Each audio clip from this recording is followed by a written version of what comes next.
Hello मेरे प्यारे दोस्तों, आप सभी को मेरे यूट्यूब चैनल कहानी का खजाना में स्वागत करती हूँ। आई होप आप सभी लोग खुश होंगे, स्वस्थ होंगे। चलिए दोस्तों, आज आप सबको मैं एक नई कहानी सुनाती हूँ। मेरी काम वाली की बेटी हर रात हवेली पर आने लगी। फिर एक रात कुछ ऐसा हुआ कि उसने कहा, मालिक मैंने आज तक किसी को छूने नहीं दिया। वो बहुत थक गई थी, उसे बहुत दर्द हो रहा था। उसने कहा, और कितना? दोस्तों, मैं वरुण 26 साल का जवान, तगड़ा और मजबूत बदन वाला लड़का हूँ। हम लोग पहले शहर में रहते थे। मेरे मम्मी पापा दोनों के गुजर जाने के बाद मैं अकेला हो गया था, तो गांव में अपनी हवेली में रहने के लिए वापस आ गया। हमारी हवेली में कांता चाची का परिवार ही हमारी हवेली की देख रेख करते थे। कांता चाची पहले से ही हमारी हवेली में काम करती थी। अब कांता चाची भी विधवा हो गई थी। उनकी एक बेटी है जो कि 19 साल की है। उनकी बेटी का नाम अदिति है। वो देखने में थोड़ी सांवली है, लेकिन है बहुत ही खूबसूरत। उसमें जवानी अभी अभी खिली थी।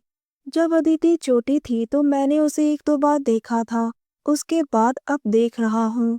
अदिति और कांता चाची रोज सुबह हवेली में झाड़ू पोछा करती थी। मैं अदिति के साथ मजाक मस्ती करता रहता हूँ।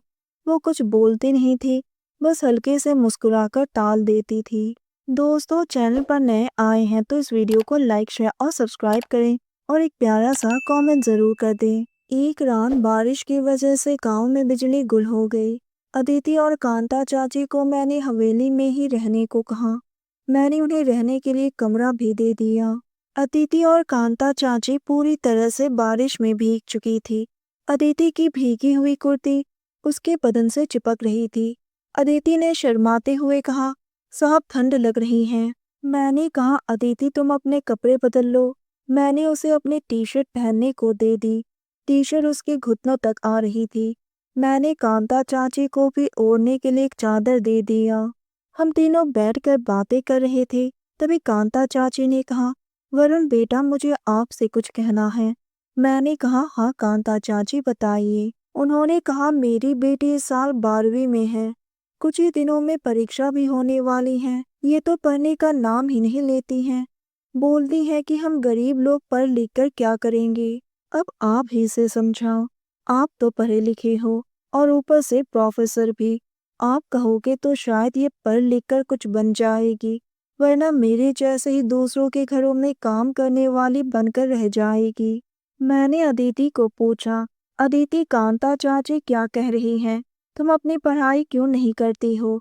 उसने मुस्कुराते हुए धीरे से कहा, मालिक आप पढ़ाएंगे तो मैं जरूर पढ़ूंगी। मैंने कहा, ठीक है, कल शाम से ही मैं तुम्हें पढ़ाऊंगा। अदिति तो बहुत खुश हो गई। मैंने कहा, कांता चाची कल से अदिति घर का काम बिल्कुल भी नहीं करेगी। वो मेरे साथ कॉलेज जाएगी और शाम को घर आकर पढ़ेगी। अगली सुबह अदिति मेरे साथ ही कॉलेज चली गई और शाम को वो मेरे पास पढ़ने हवेली पर आ गई। इसी तरह से मैं रोज शाम को अदिति को पढ़ाने लगा। एक दिन कांता चाची ने कहा, बेटा वरुण, मुझे कुछ काम से गांव जाना पड़ेगा। तब तक क्या अदिति हवेली में ही आपके साथ रह सकती हैं? मैंने कहा, कांता चाची ये भी कोई पूछने की बात है। अदिति हवेली में आराम से रह सकती हैं। उसके बाद कांता चाची अपने गांव चली गई और अदिति मेरे साथ हवेली में ही रहने लगी। एक शाम मैं अदिति को पढ़ा रहा था, तभी अदिति मेरे पास सड़क कर आ गई। मैं चौंक गया, मगर अदिति की आंखों में शरारत था। मैं जानता था कि अदिति मुझे चाहती है और कहीं ना कहीं मैं भी उसे पसंद करने लगा था। उसका मन पढ़ाई में बहुत कम लग रहा था। उसने कहा, मालिक आज पढ़ने का मन नहीं कर रहा है, चलो ना कुछ बातें करते हैं। मैंने कहा, पहले पढ़ाई खत्म कर लेते हैं, उसके बाद दूसरी बातें करेंगे। फिर पढ़ते पढ़ते रात के 9 बज गए थे। उसने कहा, मालिक अब और नहीं, मैं बहुत थक गई हूँ। मेरी कमर में भी बहुत दर्द हो रहा है, और कितना पढ़ाएंगे। वो मुंह फुलाकर बैठ गई। मैं खुद को रोक नहीं पा रहा था और मैंने हिम्मत करके धीरे से उसकी जांघ पर अपना हाथ रख दिया।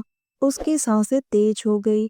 मैंने रूमानी लहजे में कहा, अदिति तुम बहुत ही खूबसूरत हो, शायद मैं तुम्हें पसंद करने लगा हूँ। अदिति ने सिसकते हुए कहा, मैंने कभी किसी को छूने नहीं दिया, मगर आपकी बातें मेरे दिल को पिघला रही हैं। फिर मैंने धीरे धीरे उसे प्यार से सहलाया और उसे अपनी बाहों में भर लिया। उसके नाखून मेरे पीठ पर चुभ रहे थे। मैं उसके बालों पर अपनी उंगलियां फिराने लगा। मैंने कहा, अदिति, आज मैं तुम्हें वो सुख दूंगा जो तुम चाहती हो। उसकी आंखें हीरे की तरह चमकने लगी। फिर मैं वो सब में खो गया। उसके बाद उसकी मधुर ध्वनि पूरी हवेली में गूंजने लगी। उस रात हम दोनों ने ही वो सुख पाया जो हमने कभी सोचा भी नहीं था। कुछ दिनों के बाद कांता चाची गांव से वापस आ गई और तब तक अदिति की परीक्षा भी शुरू हो गई। दोस्तों, आप सबने अपना कीमती समय निकाल कर इस वीडियो को सुना। इसके लिए आप सभी को धन्यवाद करती हूँ। धन्यवाद दोस्तों।